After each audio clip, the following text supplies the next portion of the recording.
years later, 22 years ago, coming home from a retreat with eighth graders, I was hit by that 120-ton locomotive. Hey, everybody. I'm really excited about my next guest. Welcome to We Move Forward Together. And our guest today is the fantastic Sister Ave Clark. Sister Ave, welcome to We Move Forward Together. Thank you very much. I'm looking forward to going forward with you in this conversation. Let us turn the pages back. Tell me about your calling to the vowed life. Well, it goes way back. I was born in Flatbush, Brooklyn, and then we moved to New Jersey where I had the Corbel Dominicans. So I must say they were the first Dominicans that helped me. And I used to watch the sister in first grade, how kind she was to everyone, especially to the students who had difficulties. Then she'd look around them and said, who wants to help? And I always put my hand up. And she would put me next to the student. And I said, well, I'm not so good at math. She said, that's good. That means you'll understand them better. And I never forgot that. As time went on, I told my mom I wanted to be a rockette or a nun. And my mom looked at me, all right. She said, well, be a rockette for 10 years, then join the convent. So a few days later, now I'm in third grade, came back, no, Mom, I'm not going to be a rockette. She said, why not? I said, I'm going to be a nun who dances. And there's my joy. I dance with joy. It's interesting to me, the foundation of little things that happen in life, good and bad, right? That help form us. Now you have experience with those with special needs and you were teaching. Tell us a little bit how your career developed once you decide this is a tricky question. How old were you when you made your vows, if you don't mind me asking that? Well, I entered right after high school, so I was 18. Okay.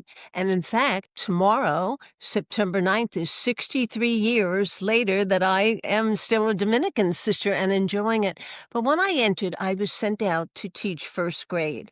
And I Okay. remember 3 of us came out. We went to Long Beach, and the superior lined us up. And 2 of them, we almost were all the same height. They went like that, so they looked taller than me. So she said to one, you get third grade, here are all your books. You get second grade, here are all your books. And they left the room. Then she looked at me. She said, well, you're going to get first grade and you get no books. You just get a lot of papers and you draw lines for the first week and circles the second week.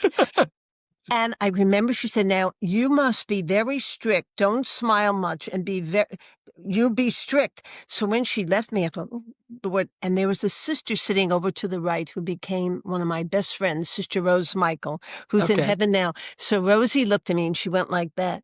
She said, I was listening. She said, what are you going to do? I said, well, I'm going to do the zeros and the one. She said, no, how are you going to treat them?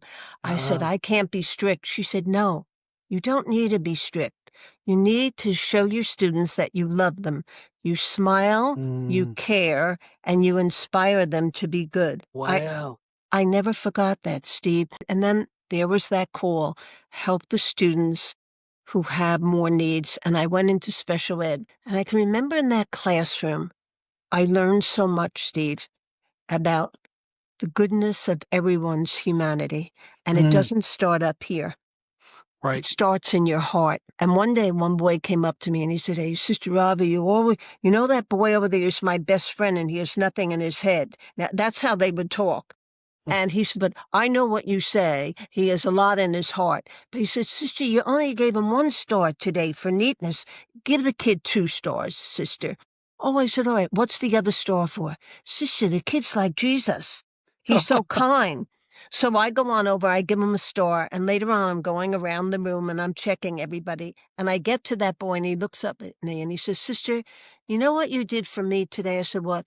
You made my day by giving that boy 2 stars. And what got me was he was so happy for his friend who got 2 stars. And so all those moments in that special education class, Steve, really, they molded and remolded my heart. What I've learned from your story, from what little research that I've done, is that what we can learn from the humanity of our brothers and sisters who have special needs, who have difficulties that we may not fathom, the joy that they bring to each other, the honesty, right? I mean, the transparency. Yes. I mean, if you took that special needs child, whatever first grade, and another first grader, they may never a kid without special needs, I should say, may not have articulated anything. And yet this was revealed to you, which I think is such a beautiful thing.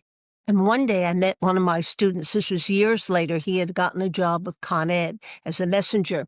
So I meet him on the street, go, "Hey, sister, you still look the same." I said, "Oh, thank you so much."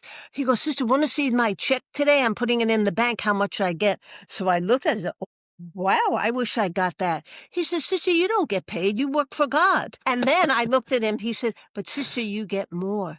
God puts all his love in you. And I see that you give it Wow. away." And he told me, "You give it away all the time." And I thought, Mm, even the time, Steve, that it's hard, we all come across circumstances in life that things are difficult, and it's hard to give your love away or your right. forgiveness away or even your understanding. But I go back to those people with special needs, and I realize, yes, I can do that. Yeah, it's amazing. You remind me of a conversation. I'm a big fan of Stephen Colbert. Um, Mhm. and he had a conversation, it really touched my heart, with Anderson Cooper.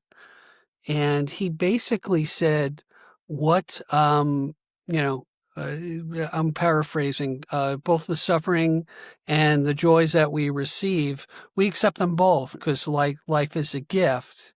You've suffered. You've had some tragedies and challenges in your life. I'll be honest. How can you be so joyful with all the stuff that you went through? I think during the time, I'll talk about my own suffering, that one suffers, it's difficult. And Mm, there could be a lot of anguish in it, and even moments where you feel despairing. And then you wonder, like, what helps you to get up every day? What light or what grace at the moment? And as you know, I've written about it openly. I wrote a book, Lights in the Darkness, about hmm being a survivor of abuse. And then I wrote a book called Roses, Prayers and Inspirations that might help people even ecumenically. Like someone once asked me, "How do you stay in the church where you were abused?" Right. Like, I stay with God. I stay with the love of God. That's where I stay. And through all that, I developed post-traumatic stress disorder. Now, Mm, getting that, I thought, "Oh my God." And it was at the beginning, it would riddle me and then go away and then come back again. And then the doctor said, "You have PTSD." And I was looking around the room, who's he talking to? It's me. I have it. And years later, I would have some Vietnam veterans call me and they okay. had PTSD. And this one man had called me for 2 years. And he calls me this one night and he goes, "Sister, please forgive me." I said, "What?"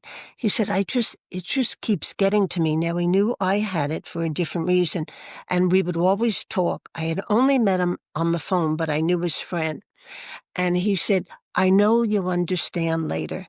Sometimes the pain just leads you down into darkness. But Mm, sister, I want to tell you this. I appreciated all the moments you and I spoke."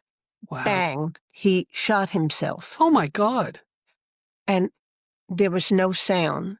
I immediately called his friend who didn't live far from him and went. And then he said, "I'll call you back in an hour, but I'm coming over." And he came over with the police that he had taken his life and left a Oh, I'm note so for sorry. me. Wow. In some way, it was so hard. And I saw his friend. He said, "Sister, what did he say to you on the phone?" All those moments I had spoken to him were not wasted, even in that one shot. Mm, Those moments were moments that gave him life, gave me life. So sometimes we're not going to get the answers or outcomes in this. And then we realize I decided I'm going to help people. I ran retreats for survivors of abuse. I mm, ran retreats for people with special needs because I knew I had my own.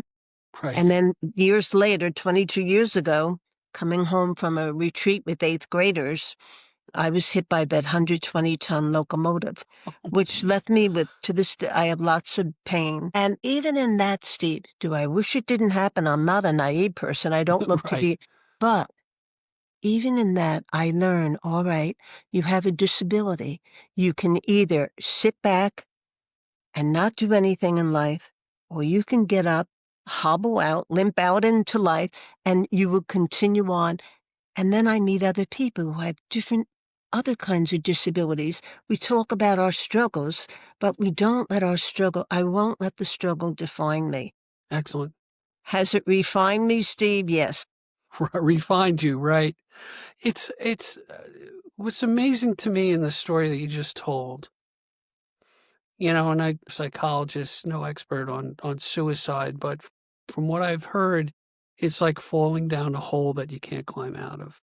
Mm-hmm. And you brought back to me another memory. I went to see my mom, who's in heaven now, at a rehab place. She broke her hip, typical, right? And I remember seeing a lady who disabled on a stretcher, permanently on a stretcher. And she would always be in the hallway, in the lobby of this thing. My assumption was just to see people and get and engage, right?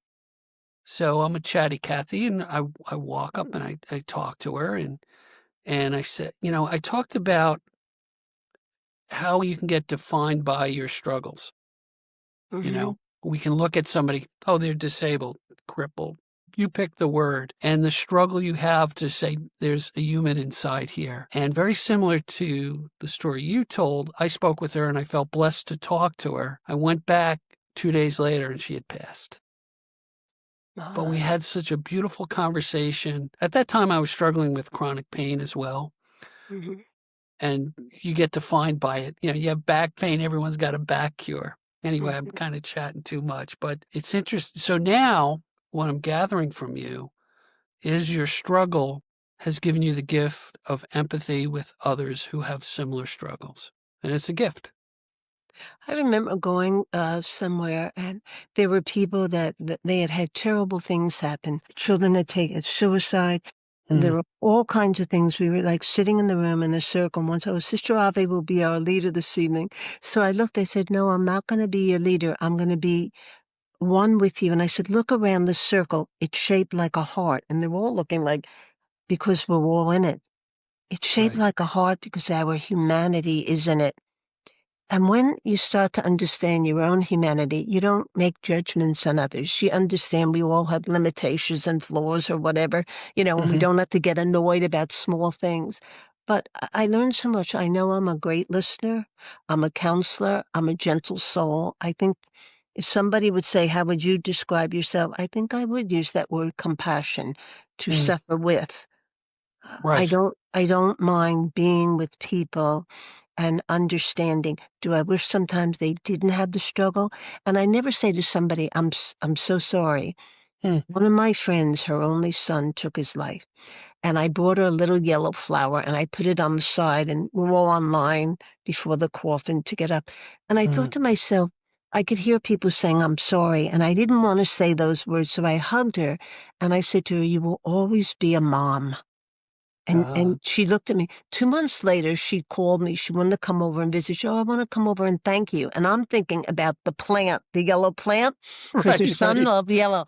And I look out my window and she's coming down the block, and the man across the street who's very thin, who had terminal cancer, they meet each other and they both smile. He has no idea.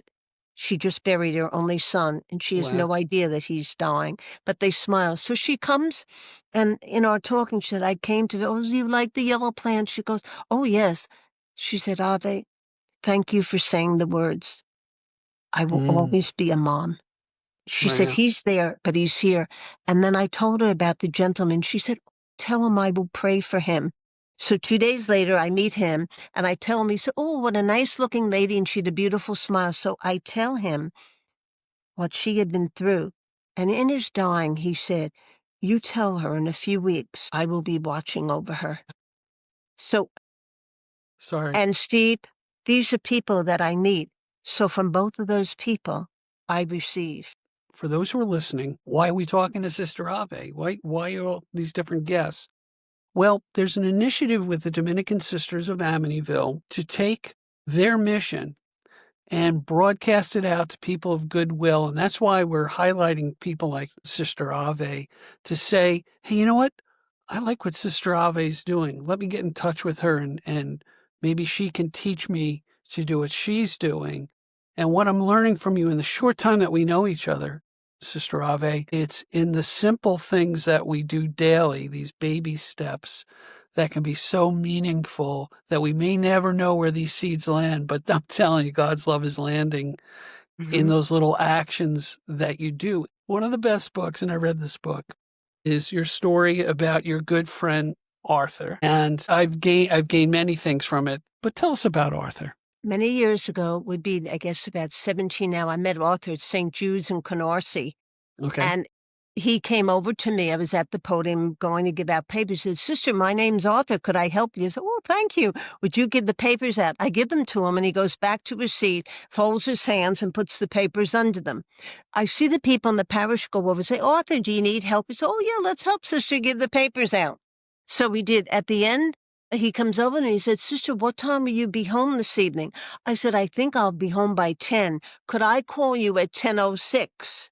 Remember, Okay. I'm Arthur." I said, "Okay." So I drive home. I get in the house about 4 minutes to 10. And about 10:06, I look and I said, "That must be the man Arthur." So he gets on the phone. "Sister, do you remember me? I'm Arthur." I said, "Oh, Arthur, I'll never forget you." He says, "Sister, could I call you now and then?" Which would end up being 15 years of calling me 5, 6, and 7 times a day. But Wow. it didn't bother me. In fact, I look forward to them. Arthur had schizophrenia. Okay. He became a Catholic. He was a convert. And one day he'll tell me different things on the phone, but never bragging about himself. They were just part of him. One day he said, "I saw a man crying at a bus stop." Oh, I said, "I'm so sorry." He said, "Sister, I went over and said, 'Why are you crying, sir?' And the man couldn't find his pass to get on the bus. The man said, 'I have to go somewhere.' So Arthur said, 'Here, you could take mine.' And the Mm. man says to Arthur, 'What will you do?' And Arthur said, 'Don't worry, I'll walk everywhere I have to go.'" Now, Arthur Wow. just tells me this story, but he did. He walked everywhere he had to go. Another time would be that I took him out to go to Dunkin' Donuts, and we get online, and Arthur orders a small coffee and 1 bagel. And the man behind the counter says, "Arthur, are you sick?" And Arthur says, "No, there's nothing wrong with me." And he says, "Well, you always have 4 coffees and 5 bagels." So Arthur said, "Not today. Sister's paying." So, because, all right, now fast forward a few hours, he calls me at home and says, "Sister, I had a wonderful time. I'm going back to Dunkin' Donuts now." And I think he was going back to have the rest of what he should. But another day he called me and said, "Sister, you have to call Nina today." She was a friend of theirs and her husband had died. He said, Okay. "Sister, I was on the phone with her and I listened to Nina crying." He listened. "Sister, I listen with the compassion of God." I said, Wow. "Yes, Arthur." So I call Nina and she says, "Oh, Arthur was so kind, sister." I'm crying. And all of a sudden I said, "Arthur, are you there?" He says, "Yes, I'm listening. I'm listening. Keep crying. Keep crying. I want to listen to your tears." How many Wow. most people would say, "Stop crying." Not Arthur. Yeah. But he knew. Sometimes on the phone he would say, "Sister, did Paul Revere come to your retreat?" So I said, "Oh, no, Arthur." I said, "He died a long time ago." Oh. He said, "Sister, thank you for getting me back on track so respectfully." See, Wow. because his mind would dislodge and everything. One time I took him to Amityville Okay. and we went to Mass and he says, "These sisters live in a big house." So I said, "Now we're going down to the dining room." And I told one lady who was with me that serve Arthur, don't let him serve himself. Okay. So I went to the seat. So she looked at me. She goes, "Sister, he wanted to serve himself." I said, "Oh, all right." And I looked at his plate and he had enough on the plate for 5 people. But that was, and then he would look and smile. He said, "This is such a holy room with all these wonderful women." And he saw sisters in wheelchairs. Well, he said, "Sister must have broken her foot. That's why she's in a wheelchair." I said, "It could be, Arthur." So when we left, he said, "Sister, could we go back in the chapel again? I want to say a prayer to God." So we're sitting there praying. And he said, "Sister, remember the time you took me to our church prayer garden? And Mm. you said to me, 'Oh, what are we going to do there?' And you said, 'We don't pray there, sister.' And you said, 'All right.' And he told me that day, you listened to God speaking to you." He said, "Sister, I want to go into your chapel where we could sit and I want to listen to God talking in your big church." So this was I would love to see him a blessed or a servant of God and a saint, but he is already. But I look at Arthur, and there is one page in the book, it's around page 153, about my own little poem about him, about he would get up with his buttons buttoned wrong, his Right. shoes on the wrong feet. And then I would ask him what his day would be like. And at the end of the day, he said, I had a wonderful day today. At the end of the day, I had a good meal. He had saltines that he had left in his room. He Wow. never, and this was never put on, Steve. This truly, I felt, was a holy person that God put in my path. We knew Mm. each other. So I saw him Holy Saturday. He said, oh, sister, I sent my Easter card. I only mailed it yesterday. I said, oh, Arthur, I love to get cards later. It means that people like you anyway. That's right. So Easter Monday, I go out and there's the card. And the mailman knew Arthur's card because on the Right. envelope he would write, oh, he said, sister, wait till you see the message that Arthur wrote to you. So I go inside and you have to keep turning it around. He wrote in circles. Okay. And it put, thank you, sister, for being my Easter angel. May God bless you always. I will always be with you. Now, Wow. Steve, he didn't say God. Arthur was telling me. I go back in, I thought, aw. And the phone rings about 2 hours later, and I was looking at the card, and it's the place where Arthur lived. They told me that Arthur had passed away in his sleep. I looked at the card, and I Right. smiled, Steve. I knew then it came from heaven. Arthur Yeah. on that envelope said, I, Arthur, will always be with you. Wow. So that's the story. These are the people that came into my life, and they refined me. Yeah. They're the disciples of love and hope. I just want to read something quickly that jumped out at me from your book. Mhm. By the way, we're going to hold this up so people can get it. Okay, it's called Arthur, Thank You for Being Jesus' Love. One evening while on the phone with Arthur, I asked him, how do you change the world for the better? Let me see, he said. I don't take for granted those who care for me. I appreciate getting a freshly baked bagel at Dunkin' Donuts. I thank God for the sky so that I can look up and greet the new day. Oh, Arthur, I said, you are teaching me how to change the world for the better by your daily and ordinary deeds, attitudes, caring ways, words of appreciation, love, respect, and reverence for all of life. That just kind of hits a home run right there. If everybody lived that way, we would have a world of unity and harmony, And there was a gentleman that I was helping, and he was a survivor, but he went in and out of rehab for alcoholism. And I sent him the book of Arthur. And he said, sister, after I read the book, I never drank again. Wow. I just kept that book with me, and I'd open it up to any page, and I felt that in the midst of this man's schizophrenia, he had the answer to so many things in life. And it was about being loving and kind and open-hearted. The people who made fun of him, he would turn the other way. He would find a better way of being.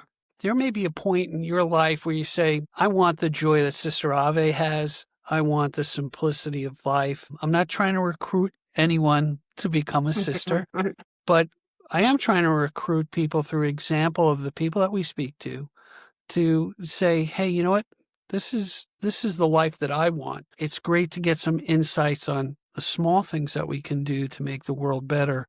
And as St. Catherine of Siena said, set the world on fire. What's the remedy that you can suggest for people that are in pain? Because I also have chronic pain, I understand it can weary you. Yeah.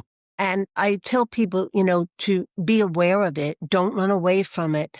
Adapt. I've learned to adapt a lot in life. And don't worry about what people are going to say. Why aren't you at this meeting? Or you didn't stay long enough. Right. Be who you are meant to be, and you will set the world on fire. And it doesn't mean you have to do 100 things in a day. Maybe you might email somebody and make somebody feel good. But my feeling is I like get up. If I didn't keep on walking, my foot would hurt me even more from that Okay. train accident. So I just walk more slowly. I have a limp. But when you said that, it seems when I meet people who have difficulties in life and they're struggling, that you realize, here we are together. We're not separated by our struggles. Very often they can bring us together. And one of my things is I am in a special group that helps women in domestic violence and their children. Wow. And I'm on this coast helping them to go And about 3 weeks ago, a lady called and said, Sister, there's a woman and her 11-year-old son. Would you meet them? Blah, blah, blah. Yes, I will. Stay with them about an hour and a half, and the next group will pick them up. Okay. I asked her about kind of what size the lady was, and I had things. And so I went, and as I was walking towards them, I saw them sitting on the bench, and they were very, very thin, and they were crying. So as I approached, he looked up and they know me by Sister Ray. He goes, are you Sister Ray? I said, yes. He said, oh, sit down. And I went to sit next to him. He said, would you sit in between us and hold our hands? So I sat in the middle and I put my hand out and I just held it, but I wasn't the one. They were holding tight, Steve, onto my hand. And I brought a book with me called Just Because. And it's by an actor, Just Because. And at the end of it, he said, that's a good book. I said, what would you like to say, Just Because? He said, well, my mom and I were talking before you came, and she was crying because she feels bad. I have to leave my friends before I start school and not tell them that we're leaving. And then I said, Mom, it's okay. They'll always be in my heart. I'll make new friends. And then, he said to his mom, I told them, Mom, you're really brave that you're leaving where it's not good for us to stay with Dad anymore. So I looked at her and she said, I wish this weren't the way it was, but it is. So I said, what do you think of your son? She said, my 11-year-old son has been the heartbeat of my life. And then they said, what about you? Just because, what will you say? So I said, just because we all had tears, because I did too. I don't go on in like I can handle this without any feelings. Right, yeah. I said, just because we all had tears doesn't mean that this isn't a good day. Then the person came and took my keys and got the things out of my car. And I said, do you see the fine people that are helping you? So I look at the boy and says, sister, someday I'm going to be like that man that just put the stuff in the car for you. I'm going to help other people. And the mother said, sister, I'll go back to nursing too. I had to stop it because of what was happening at home. And this had gone on since he was born. So the mommy gave the hug. He says, you know what, sister, just because we'll never see you again doesn't mean that we won't remember you. We will remember. So I stay on the bench and they go away, and somebody I didn't know was watching from a distance, came over and said, oh, are you all right? Is that your family? I said, oh, yes, they're going away and I'm going to miss them for a while. I was looking at you and you all seemed to love each other so much. We were strangers on that bench. But Steve, at the end, we're not strangers in this world. Sure. See, that word, we are no longer strangers, but we are friends. I think that helps me be a joyful person. You may have hit a spark with that boy and got that reaction back. And that flame, I'm sure, is burning brightly in whatever he's doing because he'll never forget you. To bring it back full circle as we wrap up this episode, the sister who spoke to you when you were 18, going to take care of these first graders, had God not placed her to speak to you at that moment, the potential for you to say, I can't be a strict, cold person and teach children. If that's the way they want me to do it, I ain't going to be a teacher, as I use poor English here. But the fact that you had that moment and she was present to you and she's in heaven now and she turned out to be a good friend of yours, man, how that little correction could have gone in another direction, right? Every day is God's time, but it's also our time. When people say what time it is, I laugh to myself. I'm not saying 12, 2, or 4. I say, no, it's God's time and it's my time too. This was my time to be with you today, Steve. And that stops me in my tracks for sure. Please, everyone, look up. And there it is. It's big print. So it's filled with parables and life's lessons and stuff that you can carry in your heart to heart. And it's the heart to heart ministry that Sister Ave has. Sister Ave, what a pleasure. I look forward when we see each other in person again. Good. Thank you, Steve. God bless you, and God bless all the people who will listen. And thank you for being part of the Amityville Dominicans, too. It's the mission that I was meant to be. Steve, and who's this? Oh, we've got another guest. Steve, look at this. And he's quiet. Well, so far. He's wearing a no-bar collar. You're saying, Steve, what's going on? I was asleep. She just pulled me up. Well, sister, thanks so much for this episode. Thank you. You take good care. God bless. God bless. Be well. Bye.